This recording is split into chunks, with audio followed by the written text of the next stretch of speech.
Assalamualaikum anak-anak. Apa kabar? Mudah-mudahan kalian dalam keadaan sehat.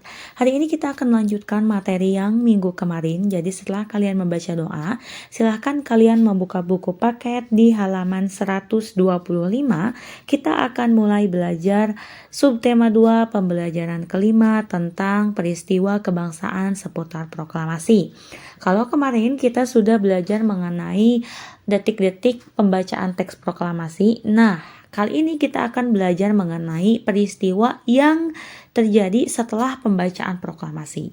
Setelah pembacaan proklamasi, tidak langsung para penjajah itu pergi dari Indonesia. Nah, para pahlawan juga masyarakat itu harus mengadakan perlawanan terlebih dahulu supaya mereka terusir dari negara kita. Peristiwa-peristiwa heroik banyak terjadi di daerah-daerah setelah pembacaan proklamasi kemerdekaan Indonesia. Para pejuang dengan gagah berani dan pantang menyerah berusaha mengusir penjajah dari Indonesia.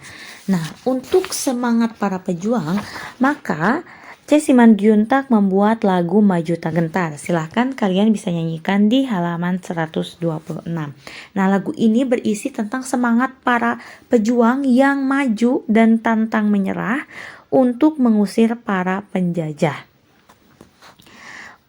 Di halaman selanjutnya, halaman 130, silakan buka. Sejak pembacaan teks proklamasi, gaung proklamasi terdengar di mana-mana. Namun, belum lama menikmati kemerdekaan, Indonesia sudah dihadapkan dengan perjuangan untuk mempertahankan kemerdekaannya. Kenapa? Karena Belanda ingin menjajah Indonesia lebih lama lagi. Akibatnya, pertempuran terjadi di mana-mana. Korban pun banyak yang berjatuhan. Nah, perjuangan rakyat dalam rangka mempertahankan kemerdekaan Indonesia dilakukan dengan dua cara. Yang pertama, perlawanan fisik seperti perang dan perlawanan diplomasi. Perlawanan fisik ini dilakukan dengan cara kontak senjata atau perang. Nah, kalau perjuangan dengan jalur diplomasi ini dilakukan melalui meja-meja perundingan. Perlawanan fisik dilakukan di berbagai daerah antara lain sebagai berikut. Silakan kalian buka di halaman 130.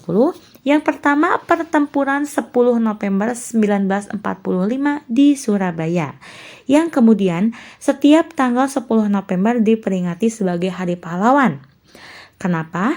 Dari berawal tewasnya Jenderal Malabi, pimpinan sekutu, adapun tokoh yang terlibat adalah Bung Tomo, Gubernur Suryo, dan Kolonel Sungkono. Jadi itulah mengapa pada tanggal ini diperingati sebagai Hari Pahlawan. Yang kedua ada Palagan Ambarawa, terjadi pada tanggal 15 Desember 1945 di Ambarawa, Jawa Tengah. Kemudian setiap tanggal 15 Desember ini diperingati sebagai Hari Infanteri Nasional. Adapun tokoh yang terlibat dalam peristiwa ini adalah Kolonel Isdaman, kemudian Kolonel Sudirman. Untuk lebih jelasnya silahkan kalian baca di halaman 131. Yang ketiga ada peristiwa Bandung Lautan Api, terjadi pada tanggal 23 Maret 1946. Tokoh yang terlibat antara lain Muhammad Toha, Abdul Haris Nasution atau Aha Nasution, ada jalannya ya. Kemudian ada Suryadi Suryadharma. Yang keempat ada Medan Area, terjadi pada tanggal 10 Desember 1945, terjadi karena orang-orang Belanda ini menginjak-injak bendera merah putih. Nah, tokoh yang terkenal pada peristiwa ini adalah Ahmad Thohir. Yang kelima adalah serangan umum 1 Maret 1949 di Yogyakarta. Peristiwa ini dipicu Belanda yang menduduki kota Jogja dan mempropagandakan bahwa TNI sudah hancur. Tokoh yang terlibat antara lain Letkol Soeharto dan Sultan Hamengkubuwono IX. Nah, banyak sekali perjuangan perlawanan bangsa kita supaya mengusir Belanda dari tanah kita. Perjuangan secara diplomasi juga dilakukan dari perundingan satu ke perundingan yang lainnya. Silahkan kalian buka bukunya. Yang pertama ada perundingan Linggarjati, ini diadakan tanggal 10 November 1946 di Linggarjati, Cirebon, Jawa Barat.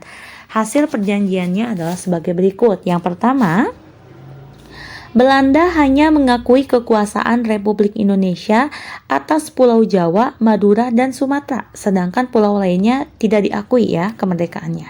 Yang kedua, negara Indonesia Serikat terdiri dari negara Republik Indonesia, negara Indonesia Timur, dan negara Kalimantan.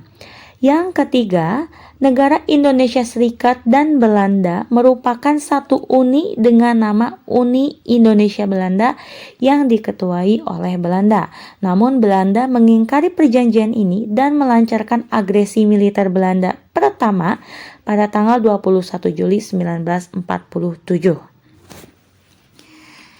Oke, buka di halaman 132 ya. Ada perjanjian Renville.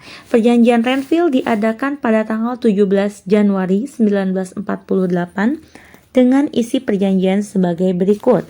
Yang pertama, Belanda hanya mengakui daerah Republik Indonesia atas Jawa Tengah, Yogyakarta, dan sebagian kecil Jawa Barat juga Sumatera. Jadi hanya sebagian saja yang dimerdekakan. Yang kedua, semua pasukan Republik Indonesia harus ditarik mundur dari wilayah-wilayah yang diduduki Belanda. Yang ketiga, Belanda tetap berdaulat di seluruh wilayah Indonesia sampai diserahkan kepada Republik Indonesia Serikat atau RIS yang akan dibentuk. Namun Belanda lagi-lagi mengingkari isi perjanjian Renville dan melakukan agresi militer Belanda kedua pada tanggal 19 Desember 1949. Yang ketiga ada perjanjian Romroyen, ini diadakan pada tanggal 17 April 1949 di Jakarta dengan isi perjanjian sebagai berikut. Yang pertama, pemerintah Indonesia dikembalikan ke Yogyakarta sebagai ibu kota. Yang kedua, menghentikan gerakan militer dan mengembalikan tawanan perang. Yang ketiga, Republik Indonesia sebagai bagian dari negara Indonesia Serikat. Dan yang keempat, akan segera dilaksanakan konferensi meja bundar. Nah, setelah kalian membaca teks yang tadi, silakan kalian mengerjakan soal di halaman 133. Nomor 1, mengapa bangsa Indonesia masih harus berjuang lagi mempertahankan kemerdekaannya? Jawabannya adalah karena Belanda ingin menjajah kembali bangsa Indonesia.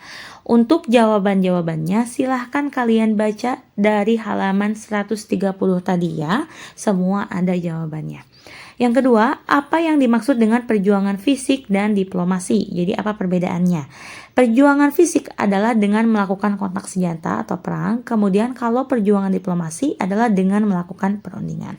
Nah, sekian materi dari Umi. Silahkan kalian kerjakan. Jangan lupa tulisannya harus rapih ya. Wassalamualaikum.